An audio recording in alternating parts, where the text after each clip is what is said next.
Hi guys, ഇന്ന് എനിക്ക് വിവോയുടെ ഒരു ഫോണ് വാട്ടർ ഡാമേജ് ആയിട്ട് വന്നിട്ടുണ്ടായിരുന്നു കേട്ടോ. ഇത് വന്ന ടൈമിൽ സെറ്റ് ഡെഡ് ആയിരുന്നു. ബോർഡ് ഇളക്കി ചെക്ക് ചെയ്ത് നോക്കുമ്പോൾ നെറ്റ്വർക്ക് സെക്ഷനിൽ ഈ ഒരു കപ്പാസിറ്റർ ഷോർട്ട് ആയിരുന്നു കേട്ടോ. അങ്ങനെ ഷോർട്ടൊക്കെ റിമൂവ് ചെയ്ത് സെറ്റ് ഓൺ ആക്കി എടുത്തു. സെറ്റ് ഓൺ ആയതിനു ശേഷം പിന്നെ നെറ്റ്വർക്ക് എടുക്കുന്നില്ല. അപ്പോൾ ഞാൻ നെറ്റ്വർക്കിൻ്റെ സെറ്റിംഗ്സും കാര്യങ്ങളൊക്കെ ചെക്ക് ചെയ്ത് നോക്കുമ്പോഴത്തേക്ക് ബേസ് ബാൻഡ് കാണുന്നില്ല കേട്ടോ. ബേസ് ബാൻഡ് അൺനോൺ ആയിട്ട് കിടക്കാണ്. ബേസ് ബാൻഡ് അൺനോൺ ആയിട്ട് വന്നു കഴിഞ്ഞാൽ കൂടുതലും നെറ്റ്വർക്കിൻ്റെ ഐ സി ആണ് കേട്ടോ കംപ്ലൈൻറ്റ് വരുന്നത്. അങ്ങനെ ഞാൻ നെറ്റ്വർക്കിൻ്റെ ഐ സി എടുത്ത് റീബോൾ ചെയ്തിട്ടു. അപ്പോൾ ബേസ് ബാൻഡ് വന്നിട്ടുണ്ട്, പക്ഷേ നെറ്റ്വർക്ക് വന്നിട്ടില്ല.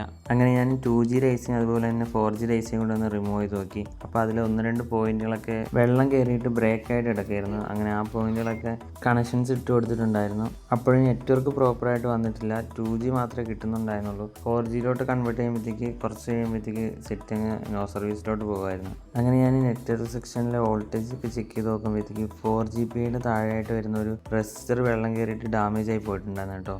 ആ റെസിസ്റ്റർ വഴി ഒരു 3.7 വോൾട്ടേജ് 4GBയിലോട്ട് എത്താത്തത് കൊണ്ടാണ് കേട്ടോ നെറ്റ്വർക്ക് കിട്ടാത്തത്. അങ്ങനെ ഞാൻ 2GB വരെ അവിടെ നിന്ന് തന്നെ നമുക്ക് ഷോർട്ടായിട്ടുള്ള കപ്പാസിറ്ററിൽ നിന്ന് വരുന്ന 3.7 വോൾട്ടേജ് ഡയറക്റ്റ് താഴോട്ട് ജമ്പർ ചെയ്ത് കൊടുത്തു. അപ്പോൾ തന്നെ നെറ്റ്വർക്കും കാര്യങ്ങളൊക്കെ ഓക്കെ ആയിട്ടുണ്ട്. 4G എടുക്കുന്നുണ്ട്, കോളും കാര്യങ്ങളൊക്കെ ഓക്കെയാണ്. അപ്പോൾ നെക്സ്റ്റ് വീഡിയോയിൽ കാണാം. Okay, bye. മൊബൈൽ ഫോൺസ് റിപ്പയറിങ്ങിൻ്റെ വീഡിയോസ് കാണാൻ ഇൻട്രസ്റ്റ് ഉള്ള ആൾക്കാരാണെങ്കിൽ ഒന്ന് ഫോളോ ചെയ്തേരെ.